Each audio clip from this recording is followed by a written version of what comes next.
The first places that are going to be bombed would be DC, New York, the major metropolitan areas. Those people are going to flood out of the city like smashing a beehive. They're going to flood it on the interstate highways and they're going to consume resources. If you're anywhere near any of those highways, forget about it. It's going to be the first thing to go. People make critical bad mistakes. As if the goal is to homestead or be a prepper and live off grid, that's the one thing that can screw everything up on a property. Dead end roads are good. Multiple turns from any other major highway or major road. The best place to be for prepping and off-grid living is in the trees on the high ground. I prefer rural, but there definitely is too rural. In a grid down scenario, you're screwed.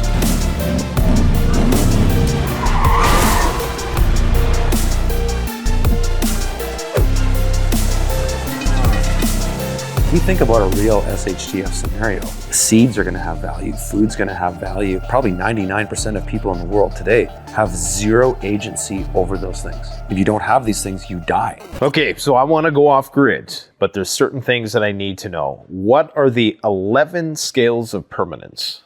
So the 11 scales of permanence are a way of looking at the land and the big picture and accounting everything that's there. And it came from a guy named P.A. Yeoman, who was an Australian farmer. And he really kind of created a lot of the principal ideas that people know about in permaculture. And he created 8 scales of permanence. And some other guys named Dave Jackie and Eric Townsmeyer came along and added some more things to it, added a bit more detail. But basically the idea of it is you look at everything on the property, on the things that are hardest to change and easiest to change. So you start with climate. Number one, because climate is the most difficult thing to change. Yeah. You can change the climate in a way by using greenhouses, having, topography and such, wind breaks and things like this. But you start at climate, then you go to land form, then you go to water, then you go to invisible structures like the socioeconomics. Then you look at access and circulation, soil, vegetation and wildlife, basically all the way down to aesthetics and experience, which is at the bottom. Because that's the easiest thing to change. Right. So we look at the property from what's hardest to change to what's easiest to change.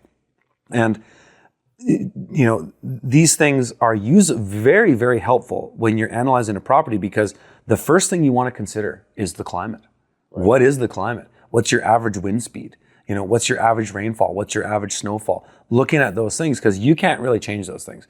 So if you're not used to the climate that you're in and you don't understand the climate, you probably don't want to be there.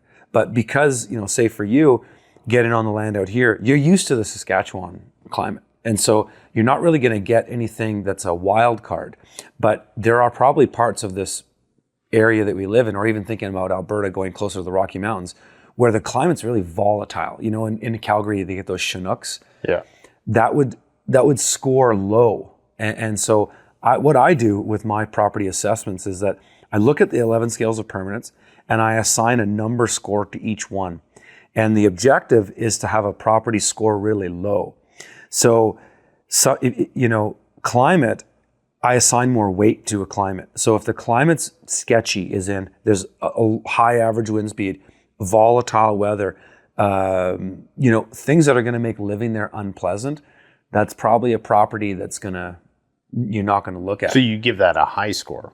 I give it a high score if the climate's bad. Right. And then so we go through everything else and we look at landform and water. Those two things are critical. And so, a good landform is a bit of dynamic shape to a property.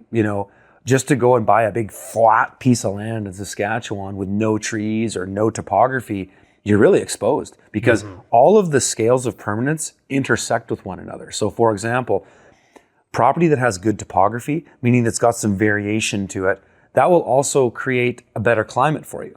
The amount of vegetation and wildlife on a property can affect the climate because if you don't have any trees on your property, you're going to be more exposed to the winds, right? And so having this picture of all these 11 scales of permanence, and we go through each one by one, and analyze a property based on that, it really gives you a good sense of what's there, what you can use, and what life is going to be like. And so when we do our property reviews every week, we publish a list that's called the Homestead Accelerator. People can go to freedomfarmers.com to check it out. We analyze property based on these things, and it's something that nobody else does because realtors don't do this. When you go look at a rural piece of property, the realtor understands the house and the driveway. Yeah. and maybe a little bit about some of the trees. But they're not looking at topography. They're not looking at water. They're not looking at access and circulation and zones of use. These are all things that are in the 11 scales of permanence that are critical to your life on that property. And so it's basically like a scorecard, if you will. Most people, when they go to buy a property, the first thing they're looking at is the thing that can be most easily changed, which is the aesthetic. Yes. Which is, so people tend to have things backwards. They have it backwards. Even when you're shopping as a aspiring homesteader, the tendency is to get hung up on what does the house look like. That's right. And, I had this experience buying this acreage. I really, I didn't want to get into somebody's old underwear. That's kind of how I talk about, I get it. Living in somebody's house who they've lived in for 30 years. It's like getting into somebody's old underwear. So I would be content with something newer. Doesn't matter what the square footage was. We just happened to get one that was somewhat above average square footage. But it was amazing to me how little the realtor knew about the land. And, from our point of view, from our perspective, what we would want it for, there was really no appreciation other than, well, this is recreational land, but if you really want to know about those things, I think it's great that you've broken it down in such a comprehensive way that people can check those, see if those boxes are checked, get a score. So at your website, you rank these properties using this system? Yeah, so I created a course last year called Finding the Perfect Homestead Property, which basically gives people all the tools that I've been doing in consulting for years and kind of consolidate it down to a bunch of steps on how you analyze a property. Because there's more than the 11 scales of permanence. There's other things to factor in before you even get there. Mm-hmm. We built that out and then had a bit of success with it. And then we just had a lot of people reach out to us, be like, hey, well, because in the course we do 54 property reviews in zones 3 through 9 USDA zones, climate zones, and analyze properties across North America. But then we had a bunch of people reach out to us to be like, why don't you just publish listings? And we thought, well, that's a great idea. Let's see if we can do it and maybe make some money at it. And so we have a directory that it's almost like realtor.com. You go on and it's all homestead properties that my team and myself have evaluated for the food, water, energy, shelter, basically. And so we don't really care so much about the house. Like, we don't want to tear down. But we want to look at all those fundamentals first, because if the goal is to homestead or be a prepper and live off grid, these things are more important than, the siding on the house, right? And so that's what we do. And so we publish 10 to 30 properties a week around North America on that list. And so people can basically sign up for our service on freedomfarmers.com and just get those listings. And we do monthly coaching calls where people come in and they'll throw properties at me and I'll evaluate them in real time. I'll have my team pull up some statistics or data.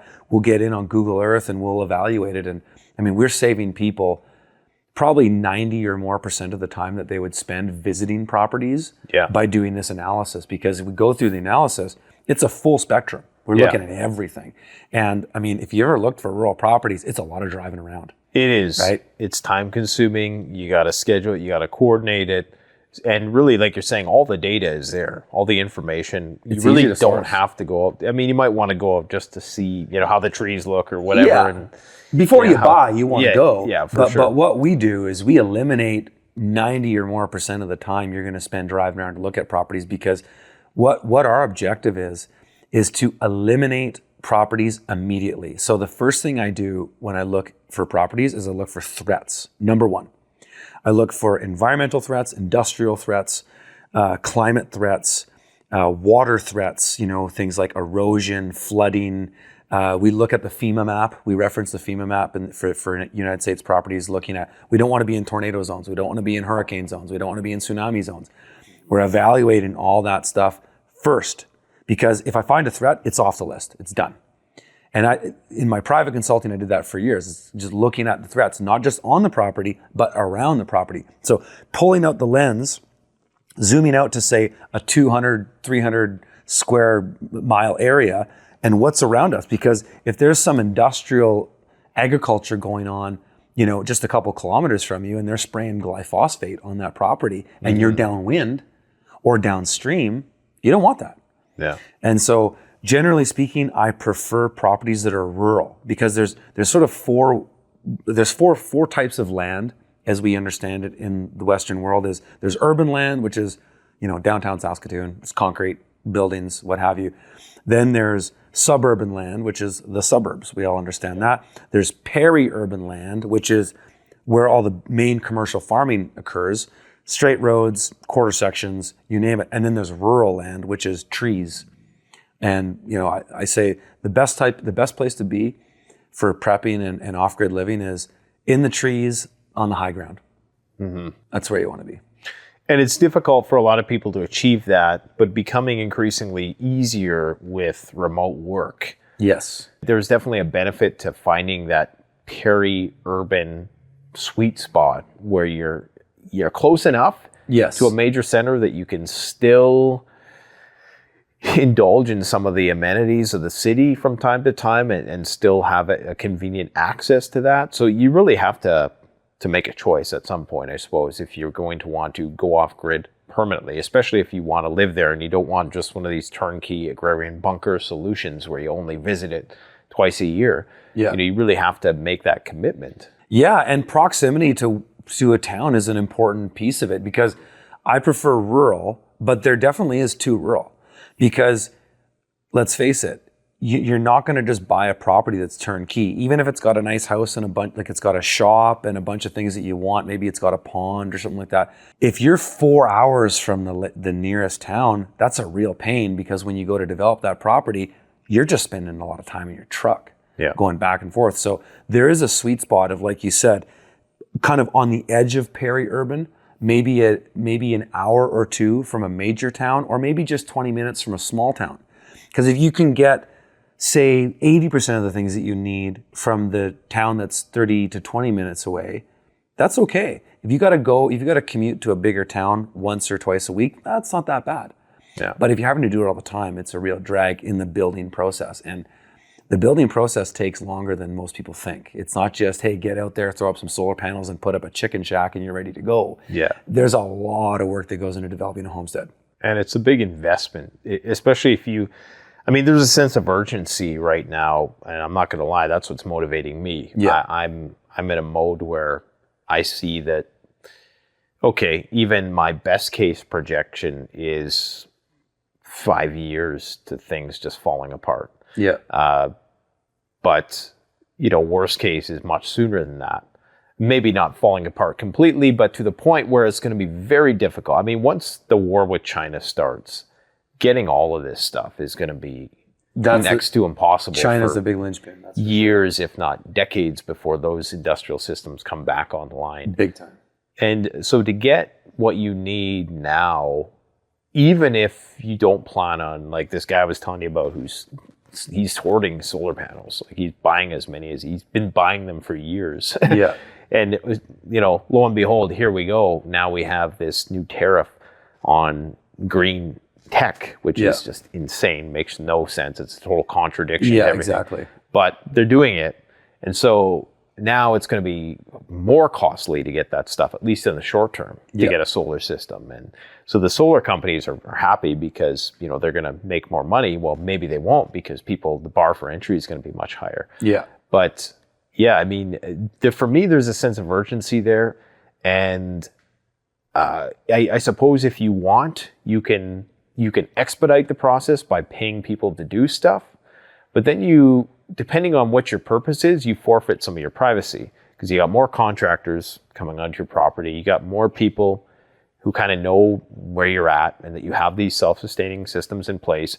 And I've never been somebody who has been overly paranoid about people knowing what I'm doing from a prepping point of view. But then again, I haven't always been a public figure. Right. Now that I am one, I have to be exceptionally careful about that. Yeah. But I think for the average person, even now I would say that, you have to be careful with who you allow to do this type of work. And so, but you can expedite it, you can fast track it. Like you're saying, it takes a long time if you're just going to do it right. And if you're going to find the right people to do it. If you want to throw money at the problem, maybe you could do it a bit faster. Yeah, kind of. The risk you run, there's a couple things you said there that I experienced the hard way in the beginning of my journey building my off-grid property is that, you talk about that sense of urgency. The flip side of that is if you buy too much stuff too early, you end up sitting on it, and sometimes you pay the wrong price. Like, I started mine during the COVID show, and I was buying 2x4x8s for $12 a piece. If I would have waited 6 months on some of my construction build, I would have saved like a significant amount of money. Because I when that whole thing was starting, I was going, this is it. Because I've been a truther and been aware of all this stuff for 20 years. And it was always 5 seconds to midnight with my dad growing up. And so when that whole thing started, I was like, this is the last opportunity. And so I was buying all this stuff, got hosed on prices, made some, irrational decisions on things that I needed, and deployed resources kind of ineffectively, actually. And so I think it's important to have a sense of urgency, but more of a long and steady game than just like run to the gate to get everything going. Also in the design. If you're not thinking about the design of the homestead enough and how you interact with that land, sometimes you'll go and make rash decisions and put things in places that you regret. Yeah. And having to tear up concrete sucks. And I haven't had to do that, but I've seen people do that. And so, yeah, that's what I would say to that is, be steady, be consistent. Try not to make too many rash decisions too quickly because it might come back to haunt you a little bit. What I would say to that, and the silver lining with your experience buying 2x4s is, well, it might be true that relative to the price now they were much more expensive. One could potentially argue that at some point they're going to be far more expensive. And what is the true value of that thing, right? Yeah. We had a guy on the podcast, Nate Hagens, who's a natural resource expert, and he talks about how in every barrel of oil, there's something like, 5 years worth of human labor. So you think about how much it costs for a barrel of oil now. And he said that it's nowhere near priced where it actually should be. 100%. So, in the future, we might be talking about $100 for a 2x4. So right. you might look at this time and say, well, okay, maybe I got to steal. So I guess, but I see what you're saying in terms of, there's that old saying, if you want to do something right, slow down. Or if you want to do something fast, slow down. Yeah. And so there's definitely, you want to plan. I think prudent planning. I can't remember what the saying. There's certainly a sense of urgency that has to be accounted for, which is not to say that I don't think you have to cut corners per se, but maybe you end up having to just deal. It's like the guy who never wants to buy a computer because he's always saying, well, then there's going to be a cheaper one next year. Exactly. Yes. But you kind of have to just accept it. You have to just get in the ring. You just have to go at it. But yeah, decisions in haste were some of the worst decisions I made on my property. Yeah. An ideal scenario is if you get a property, and everybody's not going to have this way to do it. I think you do, is that you get a property that you're not living on just yet, and you have an opportunity to spend a bit of time there in every season of the year and witness the way things move around and change. Definitely in regards to water. Like one of the first things that I look for when I step on site on a property is I immediately look around to see where does the water go? Because that's the one thing that can screw everything up on a property. If you don't think about your road accesses, even your foot access, and what happens when large amounts of water come down unpredictably, whether it's snow melt that happens every year, or it's that rain event that you get every 10 years, where does the water move? You really need to think about that because that's the thing that people always screw up. And that all comes down to access and circulation, as we say in the 11 scales of permanence, is where are the things, where are the buildings, where are the structures, and how do they interact when the unpredictable happens with the weather? Mm-hmm. Is that people make critical bad mistakes on water where they put culverts. They didn't think about how much water came through at the maximum amount, that they didn't put enough culverts in. And then the biblical rain event happened and the culverts are maxed out and now they're overflowing and now your road's washing out. Now you can't even get off your property because you've screwed up your access. It's that kind of thinking, that if you can witness the seasonal changes on your property, the things you learn just by observing where it goes, the water moves on your property is huge. Interesting. So maybe you could expand a bit on some of these other scales of permanence. We talked about the cosmetic is obviously not that pertinent to preppers. No. But going up the scale, what are some other common mistakes that people tend to make? Yeah. So, we talked about climate at the beginning. The shape of the land is number 2, because the shape of the land pretty much dictates everything you can do on there. And so there's something to be said about, a good topography and bad topography, and the topography here in Saskatchewan is radically different than it is in the mountains of British Columbia, where I live. But good topography does a lot of things for you. One is it gives you privacy. It gives you a bit of security in the sense that if you're not visible from the road, it also creates opportunities to put in ponds, opportunities to divert water one way or the other. So much of it all comes back to water. It can create microclimates on the property, which are important. Gives you shelter from extreme wind. So topography is extraordinarily important, and I always like properties that have a varying topography. So you got some level of, you got low points, you've got high points, you've got peaks, valleys, ridges, things like that. Then, I already talked about water, so there's not much else to say about that. And your access is critically important. But then also just the flora and fauna, the vegetation and wildlife on the property. You want to have trees. I mean, trees do so much for us. They shade us from the sun during the summer. They create shelter belts from the wind.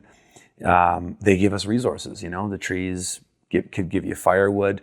There's a certain level of medicinal components to trees and the natural flora and fauna on our property. Super, super important. But microclimates is one that's often overlooked. People just think, okay, well, this property is it's one type of experience. It's let's just compare an extreme, an open prairie. Yeah. There's no microclimate. It's all one climate. But microclimate occurs when you have, and this is where topography perfect for intersects. Mass agriculture. Exactly. Perfect Not for good mass for agriculture, not good for horticulture. Yeah. What is a good what constitutes a good property for mass agriculture doesn't constitute a good property for homesteading. Right. And so microclimates are, you might have a part on your property that is sort of low and wet in a valley. In the summer, it's a great place to hang out. It's cool, it's shaded. It also might be a place that you could grow certain things that you couldn't grow in the open areas. Maybe you can do shiitake mushrooms on logs in an area like that. But then you want some areas that are exposed because you got some crops that need to have light, as much light as possible. And so you want to think about a property in many different ways. Is this type of activity happens here, and this type of activity happens in here, and everything in between. So that's another one. Zones of use is another big one in the scales of permanence, where you want to think about what happens where on the property. So in your, I say for pretty much every property, you want to think about your inner zones. So in permaculture, this is the zones of use. So your zones 1, 2, and 3.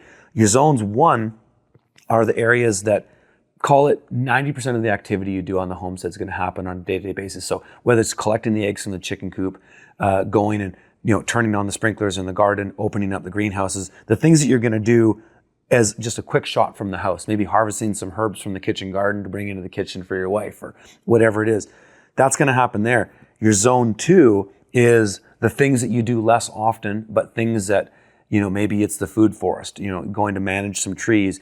Maybe you're moving some sheep around, would happen in the zone 2. The zone 3 is the stuff that is further out. So maybe you've got some cows on your property and you go move them once a day or once every couple days. It all comes down to the zones, the intensity of the activities happening. And so you want to think about your property in those zones of use, and you want to categorize the things that happen according to that, because it's going to make it easier for you. If you're having to walk 300 feet to go and collect eggs once or twice a day, that doesn't necessarily have to happen. Perhaps having that closer to the house would be something to consider. And you can even divide your gardens up that way. Like, for example, my food forest on my property, we planted about 450 trees a couple weeks ago. that is in my zone 2, where I don't even need to go there every day. But on my chore path, we talked about in the first segment of this podcast, like, what do you got to do when you walk out of your home to manage the homestead?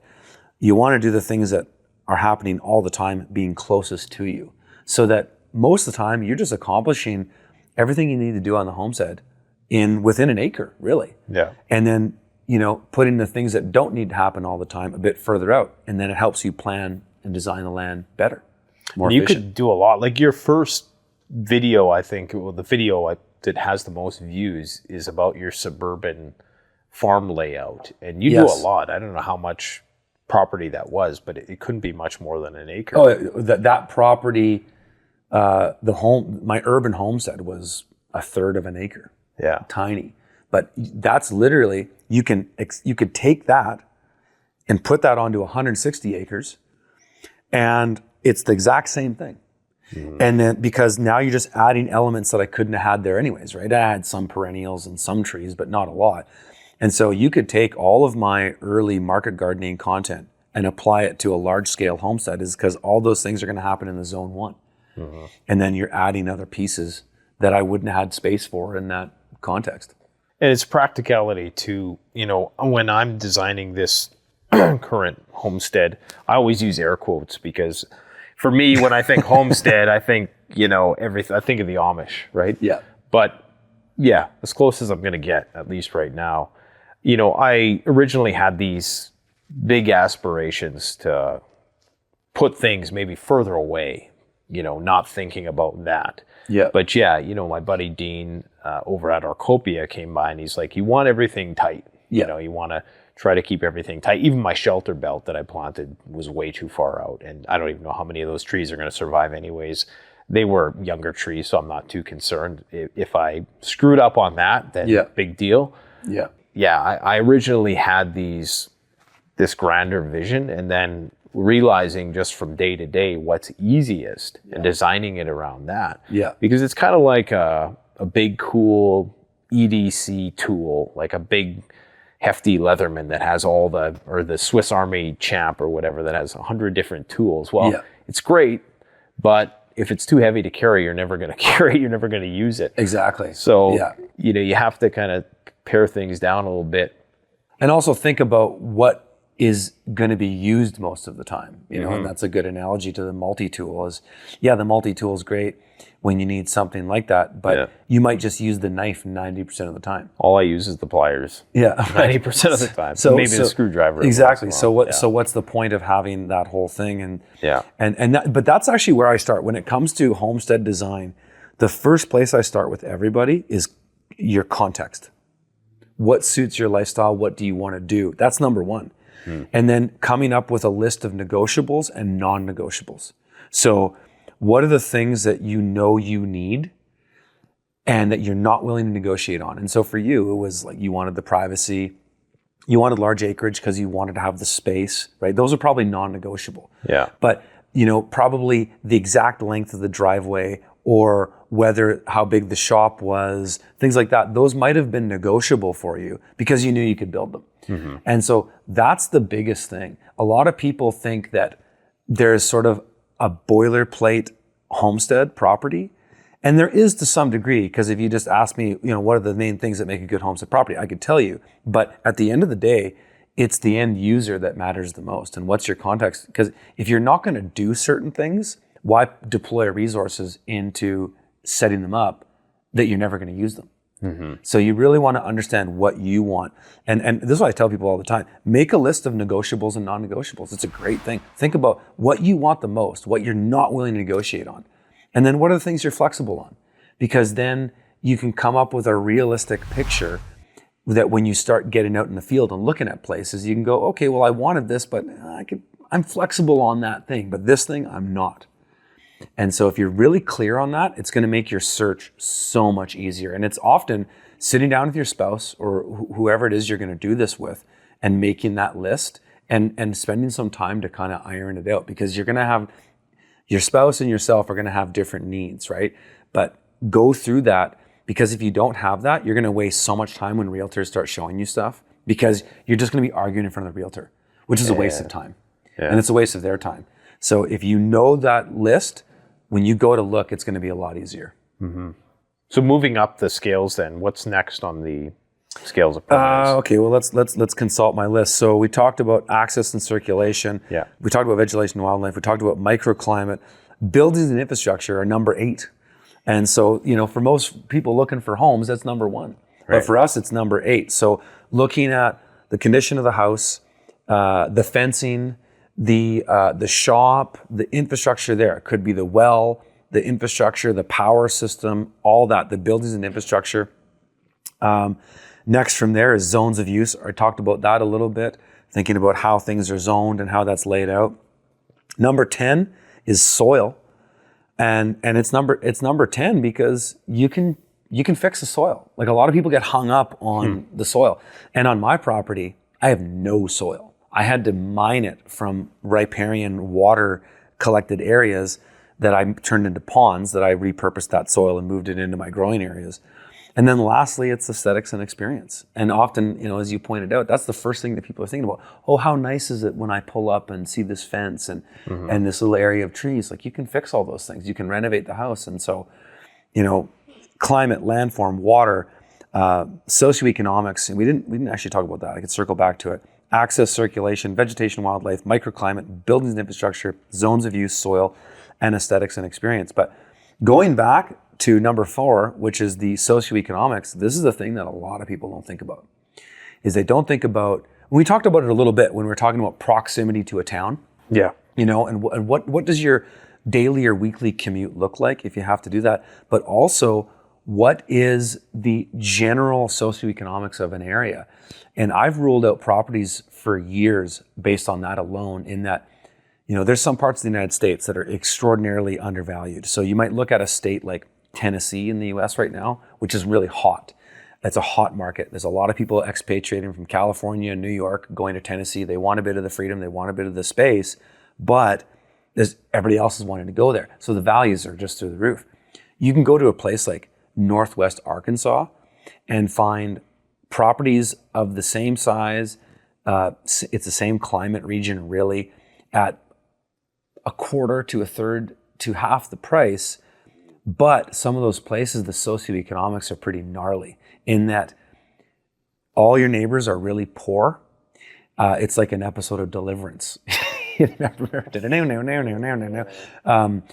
And so you might say, well, how are we going to fit in this neighborhood?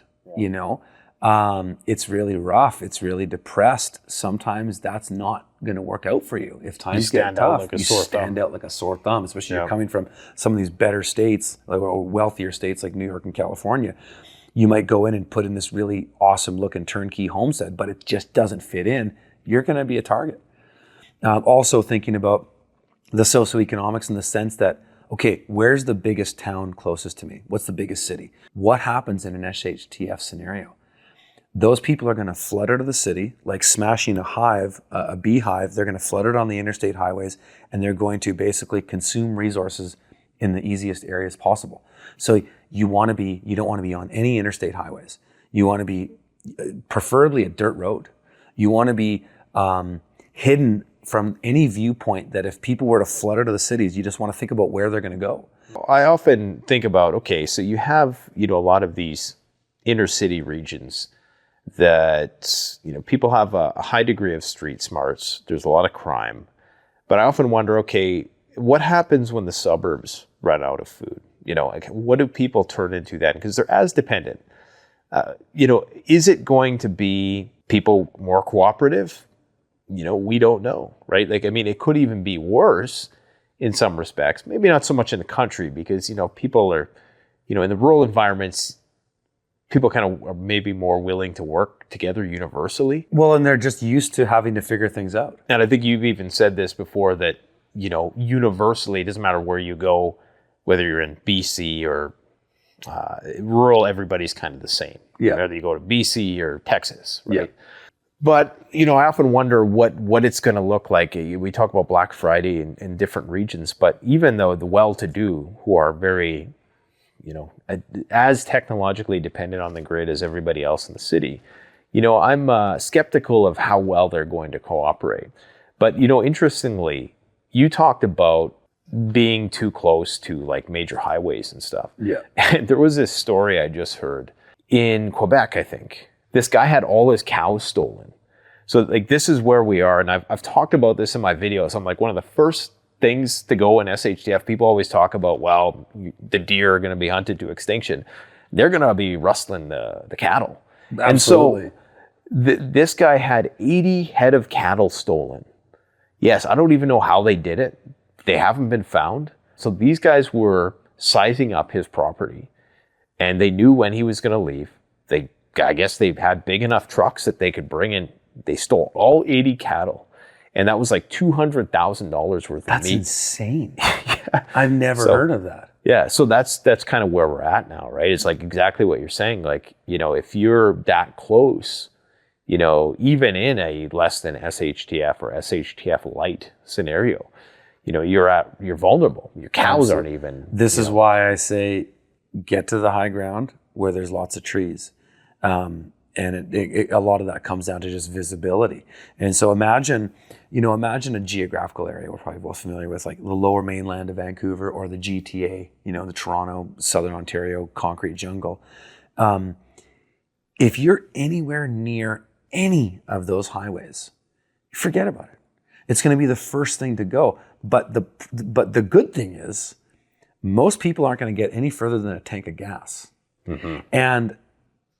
And so the good thing is for us out in the country is that when and if that moment happens, you're not going to get any further than a tank of gas. And if you're wanting to get out of the city when everybody else is, you're not getting anywhere.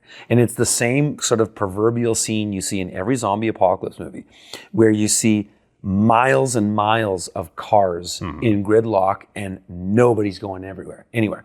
And there's going to be this really brutal phase where when people start to mobilize, well, they're first going to chew up resources that are closest to them. I mean, that's just people are going to be. That's what they're going to do.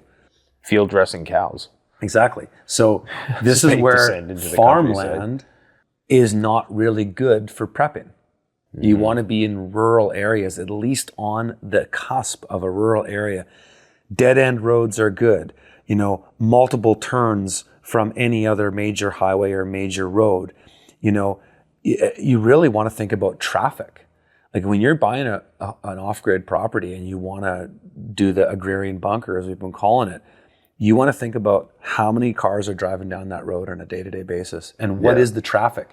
Is it flow-through traffic? Is it traffic that's commuter traffic? What is it? And you can often tell that just by looking on Google Earth and just getting a sense of it. But the way you get in and out of your property is extraordinarily important, and having multiple ways out is also good. One of the benefits of mass agriculture is that unfortunately, a benefit for preppers who don't like high population densities is that a lot of people who used to live on these family farms are now being taken over by these larger commercial enterprises. So what was a sparsely populated area is now becoming even more sparsely populated because there's no, like the town where I live in, it's a dying town, like most Saskatchewan towns are dying because basically corporations are taking over. Everything's becoming automated. Yep. And so maybe at once there was a higher amount of traffic in a certain region, but I agree, ideally you would find a situation where you're down a few tertiary roads, quaternary roads even. And I guess the only downside of that is that if you do work in a city or if you kind of have one foot in the door, then that's a lot more turns you have to take on a daily basis. So we go back to, you can't kind of have the best of both worlds. You have to sort of make an exception. But yeah. Well, there's no question about that. It's all about exceptions. It's all about compromises. There is no perfect case scenario. So you have to factor those things in. And I would say put those on the front end of your search when you're thinking about your negotiables and non-negotiables. That's got to be front and center, because it's not just about where you want to be once the homestead's done. It's about where you're going to be for the whole journey. Mm-hmm. And that's where most people miss out, is they just think about, they dream up this perfect case scenario and what it's going to look like, Little House on the Prairie. But they don't think that it's going to take 3 to 10 years to do this. Yeah. And what does your life look like in between? Yeah. And they perhaps aren't thinking about all of the contingencies that are going to be required if things go awry and society deteriorates further. Yeah. It's already deteriorating. Yeah. But deteriorates further. So you also talk about different climate regions, and I'm actually curious to see if we do make it out to my property today, what you think about it, because there is some benefits to flat land. Yes. But there's also, like you say, a lot of drawbacks. What do you think of in terms of climate region? How important is that? Because obviously we're in pretty much, as close as you can get to it not being a viable option possible. We're in zone 3B now. It's been reclassed due to things heating up around the planet. It used to be 3A, now we're 3B, so we can have a slightly longer growing season, I guess. Yeah. What is your assessment of the importance of climate regions? I think what it really comes down to is what you're used to. Mm-hmm. Because some people get into these debates of, what is the ideal climate to live in? And then, probably most people's gut reaction is say, well, tropical would be sweet.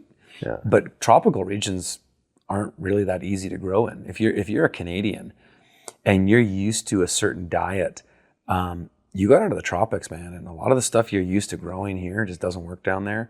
The pests don't go away. Like, what are you referring to? Well, like you try growing carrots and lettuce. In Mexico, root veg is very difficult. Yeah. Soil nematodes, the bad ones.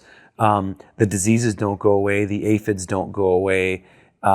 There's actually something to be said that's great about a reset in the winter. I actually like it.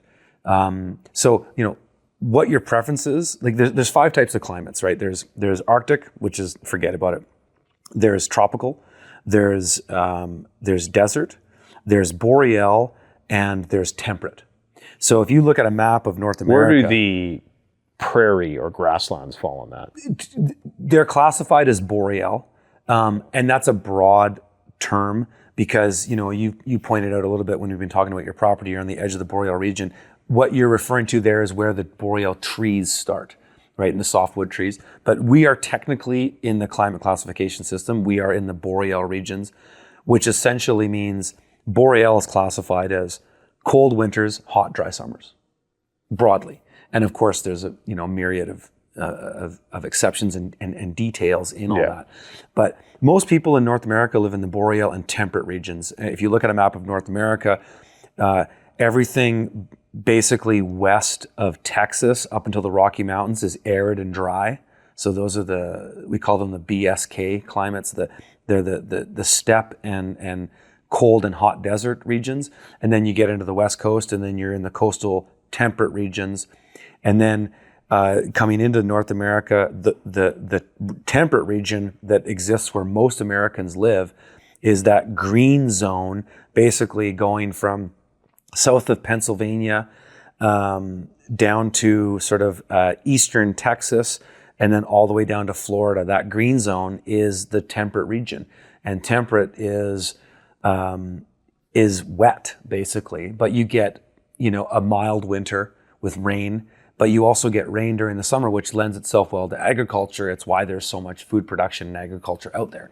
It's the same as the Central Valley of California. It's this sort of unique temperate region, right? Low elevation, it's warm year round, and it actually gets some amount of rain. For the rain you can't get, there's tons of groundwater and they irrigate everything.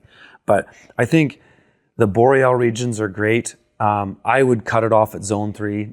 Zone 2 is pretty rough, pretty difficult to. It's doable. The pioneers did it. Yeah. I think boreal and the temperate regions. All 3 of them. Yeah. So I have a question for you then. I'm a billionaire, and I say, Curtis, money is no option. Where do I build my doomsday bunker, my agrarian bunker? In North America? Anywhere. Let's just focus on North America. I would say west of the Mississippi in general, if you can just choose, and if you got limitless resources, you don't really need to worry about people being resources. So you could be far away from people. I mean, a lot of the elites are hunkering down in Denver, and a lot of the bunkers are actually in Colorado. Colorado's not that great of a climate. Like it's harsh. It's a steppe climate. It's dry. High elevation. It's high elevation. It's cold. But if limitless resources, well, But then there you is can like do whatever you want. mountainous and plain there, isn't there? Yeah. Yep. And Colorado is very different, just like Alberta. I mean, and it's very similar because it all follows that same region of mountains that go down. Why are the elites buying stuff there? Because there's low population, and I think the rationale is that in a nuclear holocaust, the first places that are going to be bombed would be D.C., New York, Philadelphia, Chicago, Detroit. The major metropolitan areas, Miami, whatnot. I mean, you look at a population map of the United States or North America in general. 80% of the population is on east of the Mississippi. Very few people up to the coast, and then the rest of the population centers are on the coastal regions of North America. So, West, yeah. I mean, it's a mixed bag. Like, there's good places everywhere. I think, some of the best states right now in the U.S. are Northwest Arkansas, one of my favorite zones, Southwest Missouri in the Ozark region, really nice. In Canada, I'm of course biased to the West Coast because I like the mountains. I like the privacy and the balanced climate that we get. It's a little bit warmer. In the prairies, there's lots of good spots in Saskatchewan and Alberta. I look at good properties in these regions all the time. You want to be out of the ag land and be closer to more rural areas, more trees, high ground. But you also want to be close to water, right? You need to have water. And so you want to have a mix of water from weather, from rain, but also groundwater. Mm-hmm. And so I'd say like an ideal homestead is you want to have at least 2 sources of water. Maybe you've got some seasonal snowmelt that you can capture through ponds or pit wells, but then also having a drilled well where you get access to some kind of artesian or primary water that's in the earth that doesn't fluctuate from the seasons. That's key, because in a grid down scenario, if you can't pump water, I mean, you're screwed. Without water, there's nothing. So water is, we could put water at the top of the 11 scales of permanence, but the reason we don't is that we can drill wells. We can do earthworks that can get us water from the surface, and we might be able to look at some of that on your property.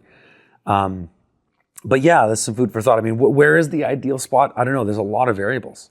Yeah. And people are the ultimate variable, because you can make the case that, well, if you have limited resources, who cares about people? Just go hunker down in some area where there's nothing and just dump as much resources as you want to make up all the shortfalls. But that's not the reality for most people. And how are you going to get there, and this access? And who's going to do the work and all that stuff, right? And even when you look at, sorry to cut you off, but even where a lot of people would think would be the ideal place, that's where all the missile silos are. Exactly. So that's where people would think, oh, well, I'll just go into the flyover states. Well, that's where they have all the missile silos because nobody lives there. Yeah, exactly. And so there's a lot of variables.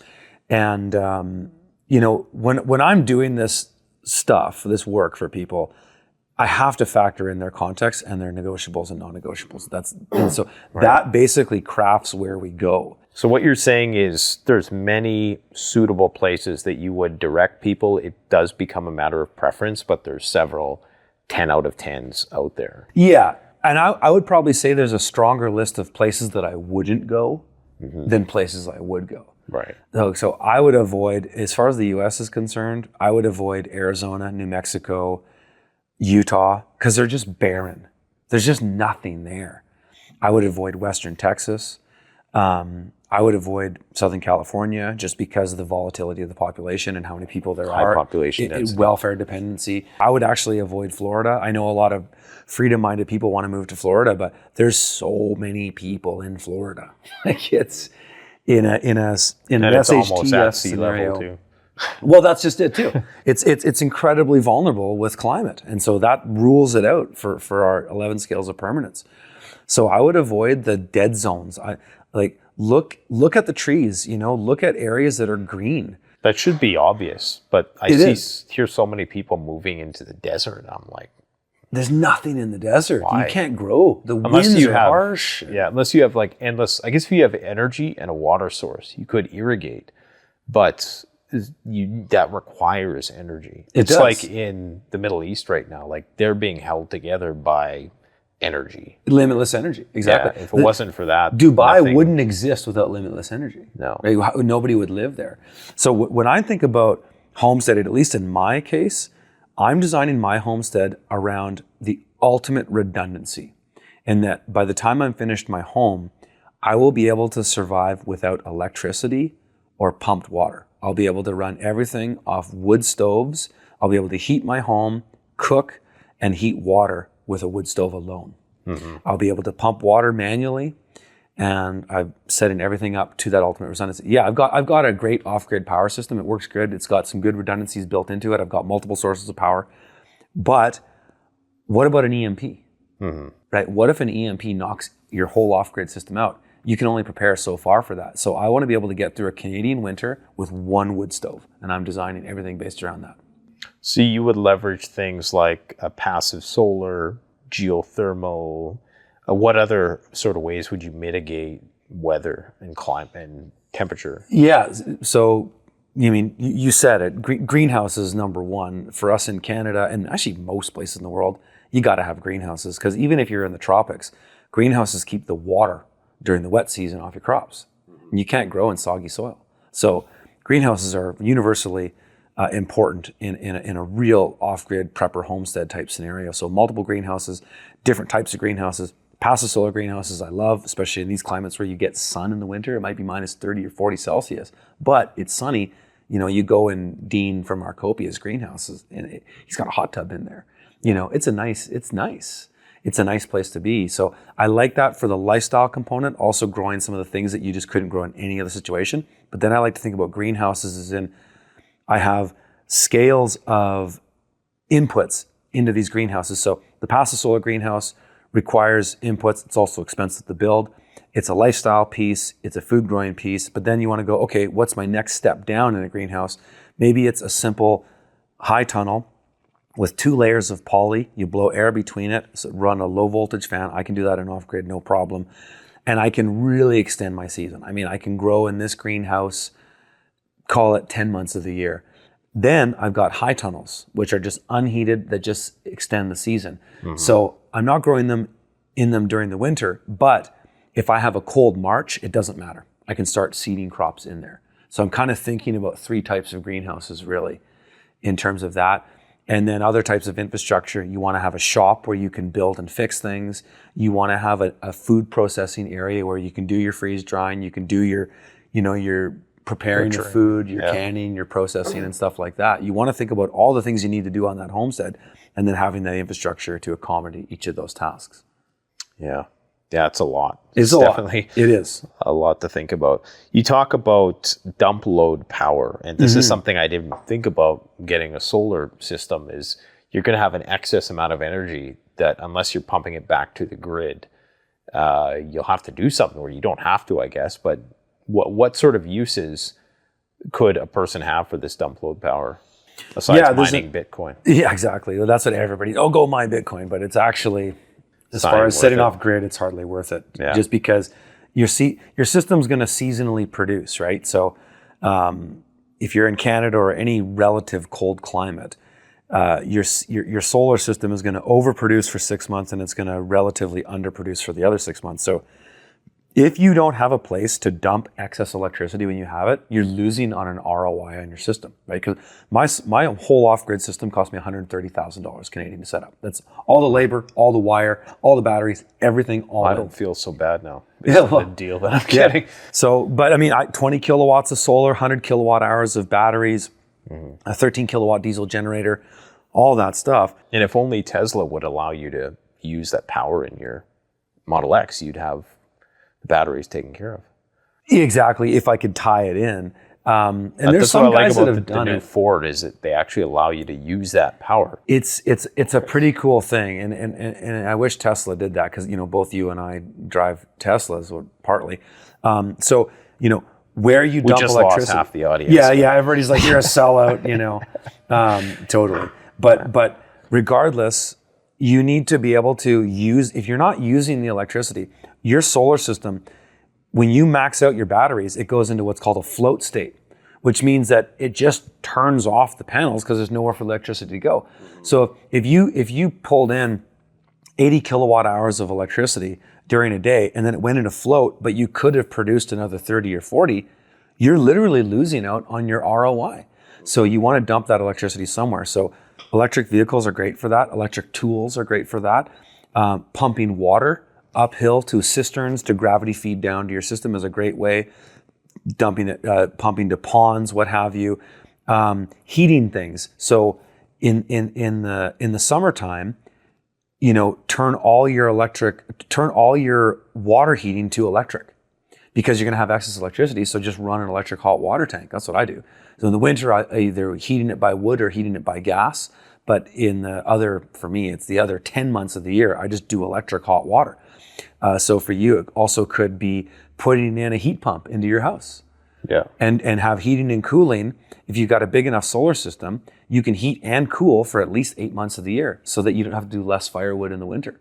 Well, I do have geothermal, which is, and that's taking another a lot one. of energy. Another one that's worth looking into is sand batteries. Really cool off-grid tech, which is still kind of in this developmental state. But the idea is you take excess kilowatt hours from your solar, you put it into resisting electricity, just like the cook stove, the coils on a stove, and you heat sand. And so you dump heat into sand, and then you pack sand in some kind of container. And then you run a heat coil through that, either a water, oil, or air. You dump electricity into the sand. It heats the sand. Sand can hold heat for months. And they're using this stuff in Holland and other parts of Europe, where in the summer you're dumping heat, dumping electricity, just boom, boom, boom, boom, boom. This thing heats up, and you're just pushing air. Water is difficult because water has a pretty low boiling point, but oil and air, you push through this thing, and then you get heat out of it for months. So I'm looking at putting these into my passive solar greenhouse, so that, say, on the shoulder season, when I've got lots of excess electricity going into the fall and winter, I'm just dumping excess kilowatt hours into that, and then in the wintertime, a fan just turns on and it blows air through this thing and radiates it into the greenhouse. Wow. Or maybe it goes to boil glycol water for your boiler loop. So is it just the sun's light heating up the sand? Is that No, it's the sun's light heating up or giving you solar electricity. Okay. And then you're taking all the excess energy and just heating resistor coils, basically. Sand batteries, check them out. It's a bit of a rabbit hole on YouTube, but it's cool. Now, what are your thoughts on bunkers? Because I think a lot of people think, well, a bunker is just for, running and hiding from nuclear fallout. But one of the great things about these bunkers that are built usually well below the frost line is the temperature regulation. Is very stable. And it's a way, if everything else were to fail in the dead of minus 40 winter in Saskatchewan, a person could take refuge knowing that the temperature, it's still probably going to be cold, but it will be survivable. It'd be survivable. Exactly. No, I think it's great. And I would say, take the idea of a bunker and just build a really good root cellar. And it's dual purpose. So that's what I did. I built a really sweet root cellar. And is it below grade? It's below grade. It's partially the door. It's below grade on 3 sides. And then the door is at a lower grade, but this root cellar stays at a stable temperature in summer and winter, so it could potentially be. And I've got a big concrete wall in front of it, so I'm not frankly worried about nuclear fallout. But it's as you said, it's something that you could, if everything else failed and it was freezing dead of winter, you could just go in there and survive. Yeah, for me, I think the idea of a bunker becomes more and more practical the more I think about it. And indeed, nuclear fallout, depending on where you live, might not even be a factor. And if it is, it's only going to be for a limited period of time. Yeah. But as a place to store things, as a place to store food, as a place to have a constant climate control. Yeah. For tornadoes. Exactly. Yes. Even a basement might not be sufficient. Yeah. But, we're living in a day and age where there was funnel clouds just, not too far from where we are right now. Exactly. Recently. And so even way up north here. there's tornadoes, there's, so there's a lot of practical aspects to it. So I think the bunker market has unfortunately been cornered just by the doomsday crowd, which of course I'm a part of. Yeah. But, I think there's a lot of more practical uses to it. It is. And I think if you're just changing the terminology, it's just a really good root cellar. Yeah. It functions in the same way. Yeah. Because it needs the same conditions, right? If you're going to keep food somewhat shelf stable and what for a long period of time, you need to have that stable climate with a bit of fresh air intake and all of that. So it's more or less the same thing. A really good root cellar is going to function as a bunker. Mm-hmm. Absolutely. Well, I think we've covered a lot of different aspects of this. I mean, we could go into great detail about security and different ways to get water, heat your home, things like that. But I'm more interested in doing some hands-on stuff. Yeah. So I'm hoping that we can head out to the Homestead today and not get rained on too much. Yeah. Where can people find more information on what you do? Go to freedomfarmers.com is where we have all of our courses. If they want to check out that Homestead Accelerator program we have where we list properties, freedomfarmers.com is the place. You want to follow me on YouTube? I'm still there. Been somewhat censored, but I'm still there. YouTube and Rumble and Odyssey. It's all Off Grid with Curtis Stone. And I'm on Twitter at Off Grid Stone on Twitter. And I post a Telegram too, SHTF Farmer on Telegram. And cool that's where people That's find right me. up our viewers' alley. Yeah. And I will say that your YouTube channel is a wealth of information, and it's very well presented and easy to understand. You have the kind of videos that I can actually watch. Right. I can't say that. Well, I try to just give people value. That's always where I've been at. It's like, I don't want to waste people's time and entertain people. I just want to help people get things that they need to get something done. And that's been the biggest part of my 10-year journey doing this, has been having people say to me, man, you showed me some stuff that totally changed my life. Yeah. That means a lot to me. And you're doing a series where you go over all the states and provinces. And you talk about the pros and cons of buying property in each. And I would encourage people to just, it's one of those things too. You kind of have to watch the video, but it's one of those things I find I can put on in the background and still get stuff out of it just as I would like a podcast. Totally. Even now that I have property, I'm still looking for property. I'm still always, I would like to find one place to live and die in, but I know 5 years is going to go by. If the world doesn't end, then, maybe I'll be looking to greener pastures, so to speak. Yep. Thanks for coming out, man. Yeah, brother. Now let's get out to the field. All right, on. I actually think you have enough on this land to have a sustainable firewood supply for the rest of your life. 7 acres is all you need. And you got way more than 7 acres of timber here. The best way to support this channel is to support yourself by gearing up at CanadianPreparedness.com, where you'll find high-quality survival gear at the best prices, no junk, and no gimmicks. Use discount code PREPPINGGEAR for 10% off. Don't forget, the strong survive, but the prepared thrive. Stay safe.